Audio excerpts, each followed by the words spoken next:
नमो नारायण। जय महाकाल, जय माँ बगलामुखी। सभी मेरे दर्शकों का बहुत बहुत स्वागत है। आशा करता हूँ आप सभी लोग स्वस्थ होंगे, आपकी आध्यात्मिक उन्नति आगे बढ़ रही होगी। आज के मेरे वीडियो का टॉपिक है, क्यों ज़्यादा पूजा पाठ करने वाले लोग बहुत ज़्यादा दुखी रहते हैं। जब आप ईश्वर की शरण में जा रहे हैं, उनकी पूजा पाठ करते हैं, तो आपके सभी दुखों का नाश होना चाहिए, लेकिन होता इसके विपरीत उल्टा है। जैसे ही आपने पूजा पाठ शुरू की, आपके सामने दुखों का पहाड़ आ गया। एक के बाद एक परेशानियां खत्म होने का नाम नहीं ले रही हैं। तो अपने आज इस वीडियो के माध्यम से मैं 3 ऐसे पॉइंट आपको बताऊंगा, जिससे आपको कुछ सीखने को मिलेगा और आगे बढ़ने में आपको मदद मिलेगी और आपके अंदर में सकारात्मक विचार आएंगे। जब भी आप भगवान की पूजा पाठ करते हैं, साधना करते हैं, तो आपके दिमाग में केवल एक ही बात होती है, या तो हमें सिद्धि चाहिए है, या हमें भगवान मिल जाए, या हमें मोक्ष मिल जाए, या हमें शांति मिल जाए, या हमें अप्सरा, यक्षिणी, गंधर्व, कुछ भी आपके अंदर कुछ ना कुछ तो होता है, एक नीड तो होती है ना। और ये नीड गलत भी नहीं है। आप उस शक्तिशाली पावर के पास जा रहे हैं जो सब कुछ देने में समर्थ है। तो हर इंसान की नीड हो सकती है। हम लोग अपने माता पिता के पास ही अपनी बात रखने के लिए जाते हैं। लेकिन होता क्या है कि जब आप भगवान के पास जाते हैं और उसके बाद चीज़ें आपके अनुकूल ना होकर विपरीत हो जाती हैं, तो उसमें कई ऐसे लोग होते हैं जो पूजा पाठ या तो छोड़ देते हैं, कुछ लोग मूर्तियों को खंडित कर देते हैं, कुछ लोग भगवान को कोसने भी लग जाते हैं। सबके अपने अलग अलग तरीके होते हैं। मैं आपको एक बात शॉर्टकट में कहना चाह रहा हूं कि कभी भी आपको भगवान की भक्ति, अगर आप गृहस्थ जीवन से हैं, आपका परिवार है, आपका बेटा है, बेटी है, आपकी वाइफ है, आपके हस्बैंड हैं, तो आपको बहुत ज़्यादा पूजा भक्ति में इन्वॉल्व नहीं होना चाहिए। पूजा पाठ ही आपका एकमात्र कर्म नहीं है। बात कड़वी है, लेकिन बात एकदम सच है।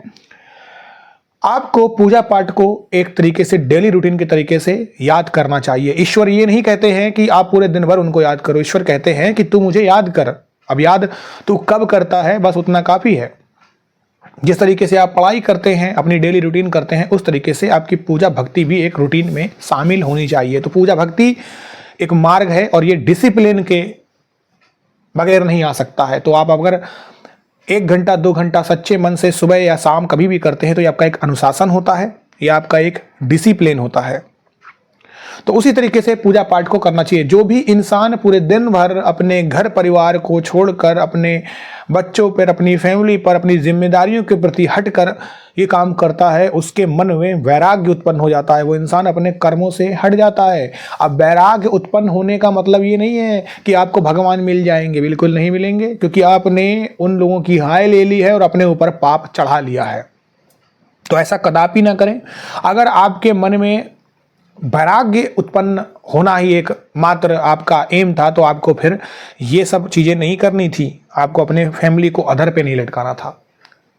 तो ये बात होती, आप जो जिम्मेदारियां आपको दी गई है उससे मत मुंह मोड़िए। आप 1 से 2 घंटा पूरी श्रद्धा, सच्ची मन और भक्ति से करिए।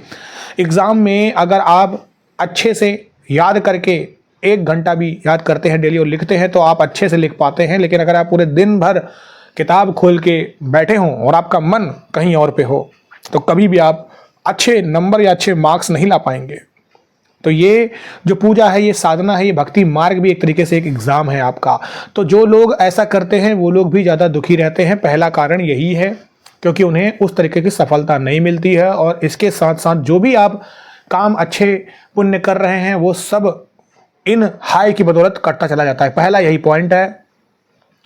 दूसरा पॉइंट है कि जब भी इंसान भक्ति करता है, उसके पास कई सारे चमत्कार होते हैं, कई सारी उसे सच्ची श्रद्धा और भक्ति के कारण चीज़ें मिलती हैं। अब बात ये समझिए कि जो ज़्यादा ज्ञान पा लेता है वो अज्ञानी बन जाता है, उसको अपने ज्ञान का घमंड हो जाता है। जो ज़्यादा धन पा जाता है उसको धन का घमंड हो जाता है। और जो चीज़ें अनावश्यक रूप से किसी को बहुत जल्दी मिल जाती, जिसकी उसको कल्पना भी ना हो, तो उसको वो संभाल नहीं पाता है। कनक कनकते 100 गुनी मादकता अधिकाए, या खाए बौराए जग वा पाए बौराए। यानी सोना इंसान को मिलने के बाद भी इंसान बौरा जाता है, और धतूरा खाने के बाद इंसान बौरा जाता है। तो बौरा दोनों में जा रहा है, पागल हो जा रहा है। तो इस धन को, इस मन को, इस पावर को संभाल के रखने वाला भी इंसान बहुत अच्छा होता है। होता क्या है कि जब आपको भक्ति के मार्ग के द्वारा ईश्वर आपको टटोलते हैं और आपको फटाफट भौतिक सुख सुविधाएं देते हैं, तो सबसे पहले आप काम क्या करोगे, आप अपने चकाचौंध में खो जाओगे। पहला मार्ग आपने चकाचौंध में खोए, आपने पब जाना स्टार्ट किया, पार्टी क्लब जाना स्टार्ट किया, तो आपके तरीके गलत हैं, आप लोगों से कट गए, आप भगवान से कट गए, जिन्होंने आपको सब कुछ दिया उनसे कट गए।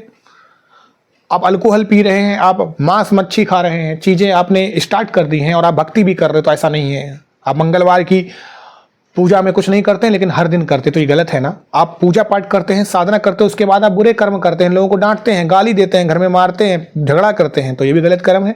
तो इस वजह से भी आप ज़्यादा दुखी रहते हैं कि ये कारण भी है। तो दूसरा कारण ये। अब तीसरे मेन कारण की बात करता हूँ। इस संसार में जो भी इंसान आया है वो कर्म भोगने के लिए आया है। स्वयं भगवान ने भी कर्म भोगे हैं। कोई भी इंसान इन कर्मों के जाल से नहीं बच सकता। और जो कर्म निर्धारण करते हैं वो करते हैं ग्रह। आपके लग्न के हिसाब से, आपकी कुंडली के हिसाब से आपको चीजें मिलती हैं। जो इंसान इस धरती पर उस जन्म से आता है, इस जन्म पे पाप भोगने आता है। अब किसी के बुरे कर्म थोड़े कम हैं, किसी के ज़्यादा हैं, किसी के बहुत ज़्यादा हैं, किसी के बहुत कम हैं, तो उस हिसाब से उसको ज़िंदगी में सब कुछ देखने को मिलता है। कोई 5 साल बुरे कर्म भोगने के बाद राजा बन जाता है, कोई जिंदगी भर भी राजा नहीं बन पाता है।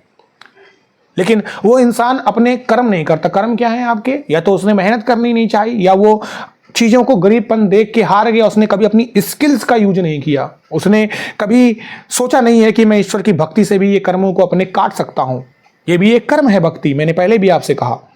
तो जब आप भक्ति करते हैं, ईश्वर की शरण में जाते हैं कि हे परम पिता परमेश्वर, मेरी जो भी गलतियां आपसे हुई हैं अभी तक, मुझे प्लीज माफ कर दो। मैं अज्ञानी था, मैं अबोध था, मैं आपका सेवक हूं, मैं आपका दास हूं।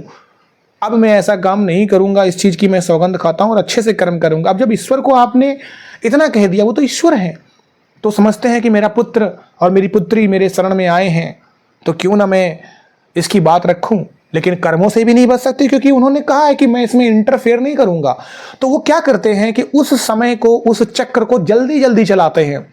यानी जो काम आप अब 60 साल में भोगने वाले थे, जो आप 30 साल में भोगने वाले थे, 15 साल में भोगने वाले थे, वो जल्दी जल्दी होगा, उसका आधे में होगा। 60 है तो 30 होगा, 30 है तो 15 होगा, 15 है तो 7 होगा, तो जल्दी जल्दी होगा। अब जल्दी जल्दी जब चीजें आपके सामने में आती हैं तो आपको लगता है कि ईश्वर मेरे साथ गलत कर रहा है, मेरे साथ ही ऐसा क्यों करता। आप में से बहुत से ऐसे लोग होंगे जिनके मन में ये सवाल आता होगा, मैं ही ऐसा क्यों हूं, मैं पैदा ही क्यों हुआ, मेरे साथ ही ऐसा क्यों होता हूं, सबसे खराब मैं हूं। यकीन मान के चलिए 80% लोग जैसा आप सोचते हैं वैसा ही सोचते हैं कि मेरे साथ ही क्यों है।